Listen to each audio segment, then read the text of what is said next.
Hello guys! Welcome back sa aking YouTube channel. So, nandito tayo ngayon sa ating Plane and Solid Geometry series. Continuation ito ng ating Solid Geometry, yung frustum of a cone and pyramid. So, sa video na to, mag-solve pa tayo ng maraming problems regarding frustum of a cone and pyramid. The base diameters of a frustum of a right circular cone are 2 meters and 4 meters. Find its lateral area if it has an altitude of 5 centimeters, ay 5 meters. So, meron tayong, ganun ulit, meron tayong right circular cone pero frustum. Given tayo ng dalawang diameters. Ito yung diameter 1 natin na 2. Ito yung diameter number 2 natin na 4.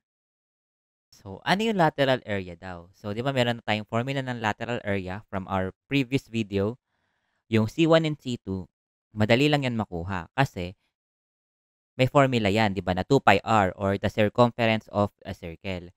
Kasi given naman din yung diameters natin, ang kulang na lang natin dito ay yung L or yung slant height. Kasi ang given sa atin ay altitude or height. Ito yung ating 5. So, ito yung concern natin.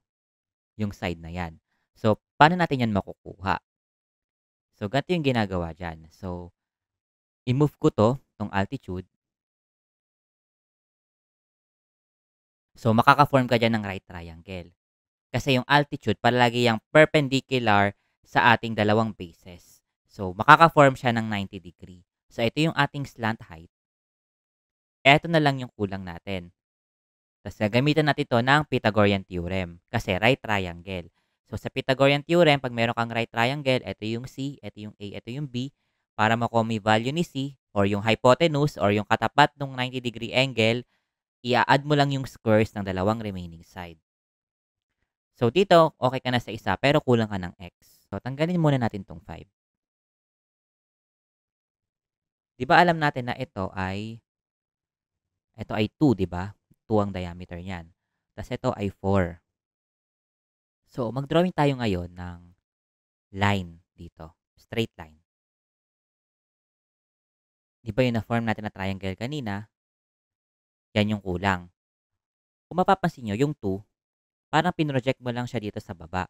So, meaning, etong part na to, ang value niyan ay 2 din. Di ba?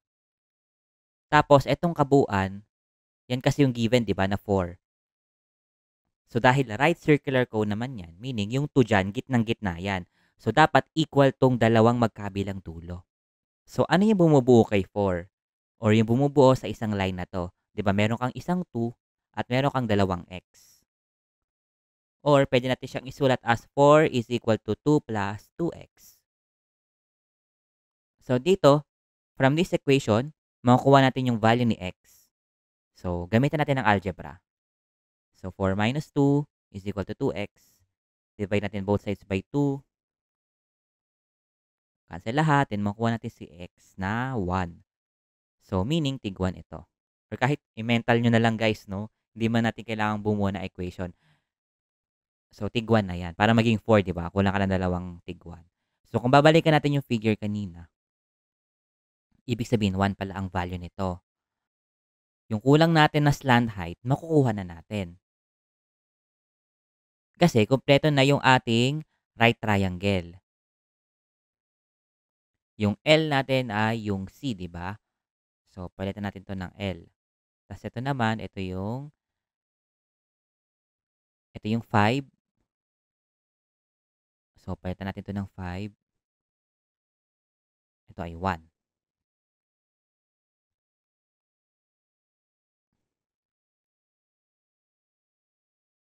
So, masi-shift solve na natin si L. Or, makukompute na natin si L. So, square root ng 5 squared and 1 squared.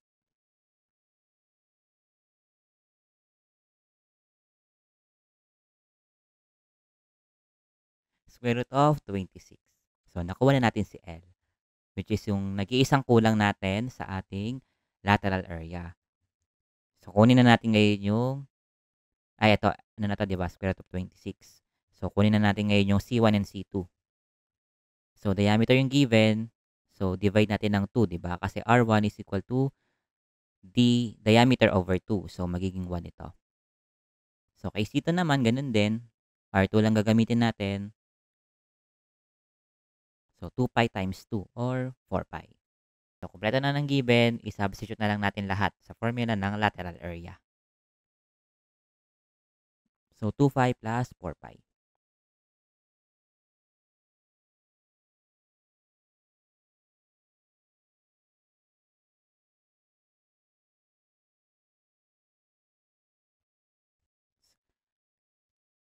.06 meters squared.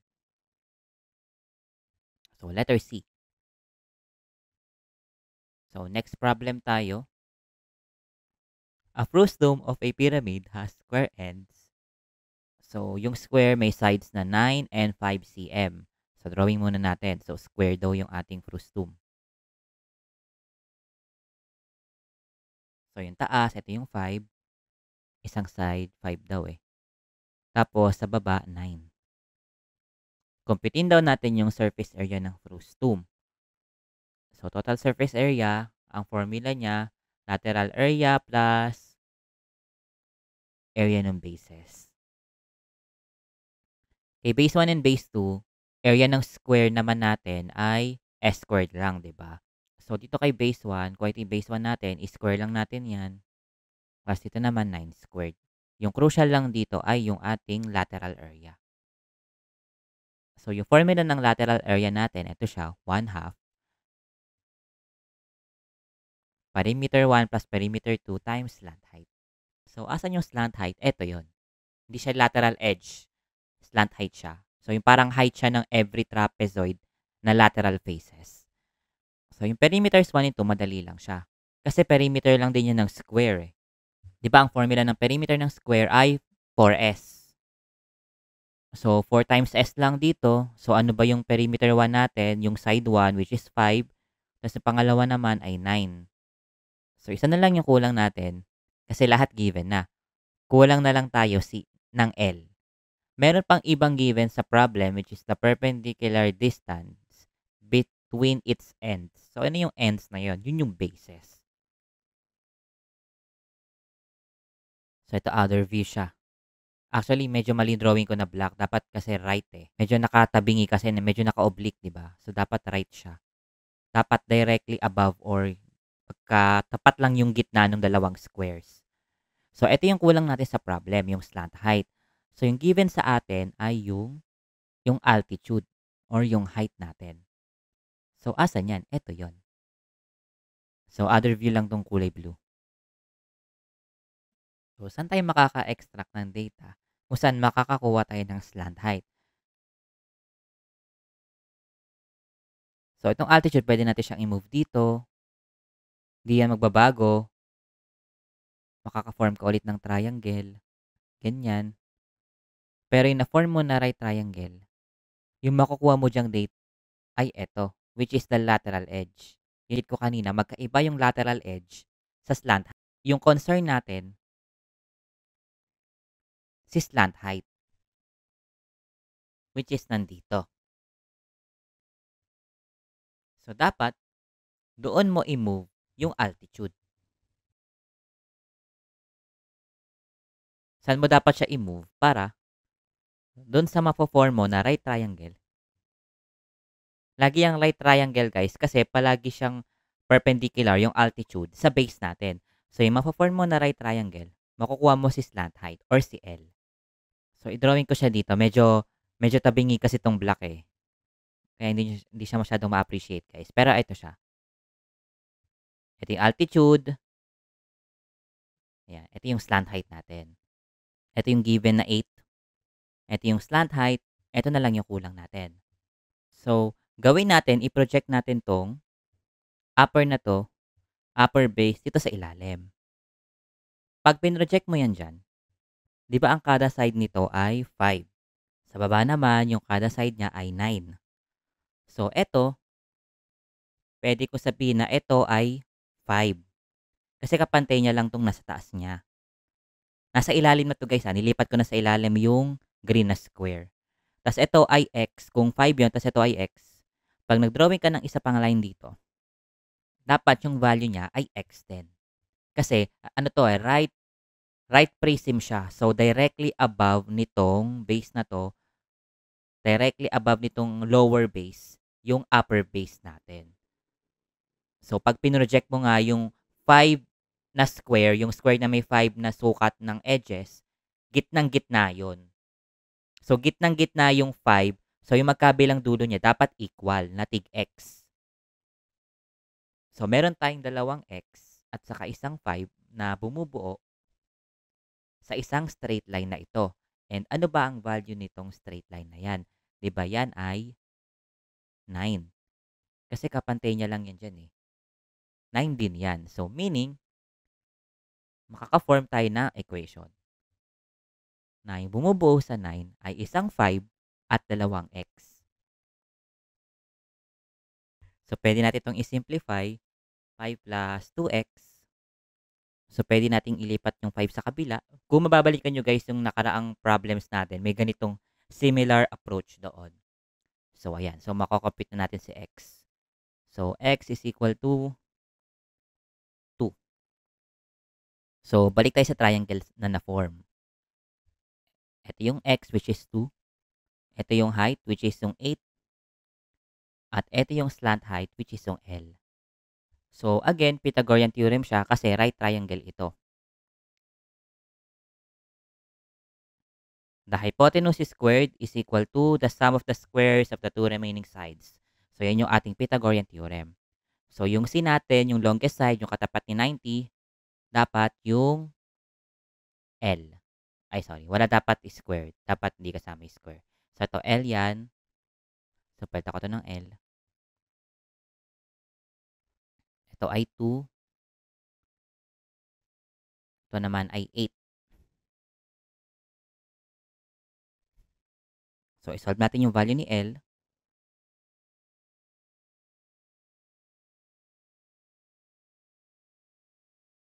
To square root of 17. So, nakuha na natin yung value ni L, which is yung nag-iisang kulang natin. So, kompleto na tayo kay lateral area, makukuha na natin. So, 20 plus 36 times yung L natin na 2 square root of 17.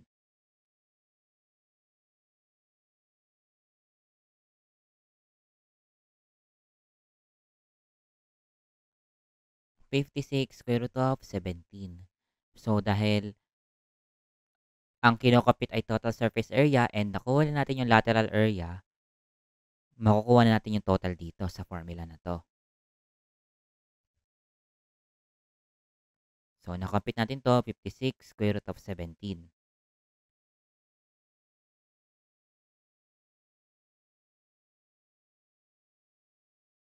So, 336 point or 337 centimeter squared. Letter C.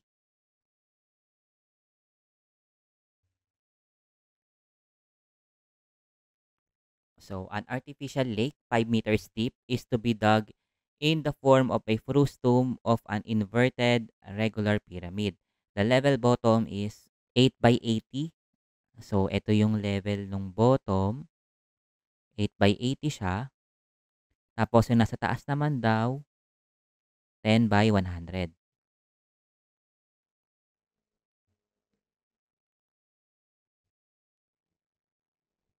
How much earth is to be removed? So, dito ano yung concern natin? Gaano karaming earth yung tatanggalin natin? So, dapat space. Ganong kalaki yung espasyo na tatanggalin natin para malagyan natin siya ng artificial lake. So, dahil space, volume yung equivalent niya. Kasi 3D na tayo eh. Meron tayong lalim, di ba? So, ano daw yung volume na yon nung frustum na huhukayin?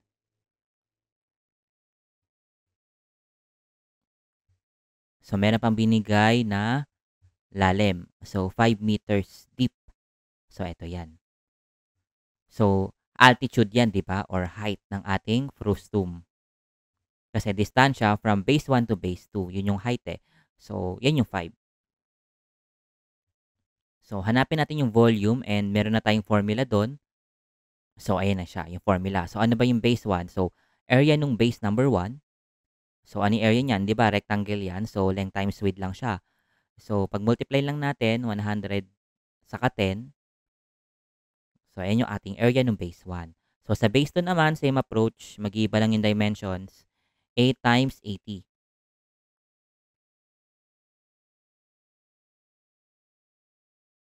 Ano yung height? Given naman na 5, 'di ba? So, lahat nung hinahanap, okay na tayo, kumpleto na. So, substitute na lang natin to get the volume. So, 1,640, tapos dito sa loob ng square root, yung multiplication ng dalawang bases.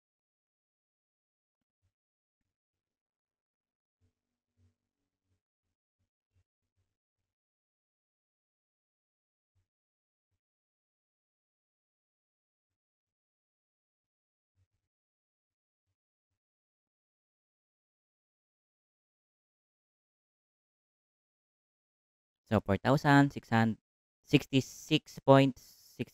or 4,067 meter cube or letter A.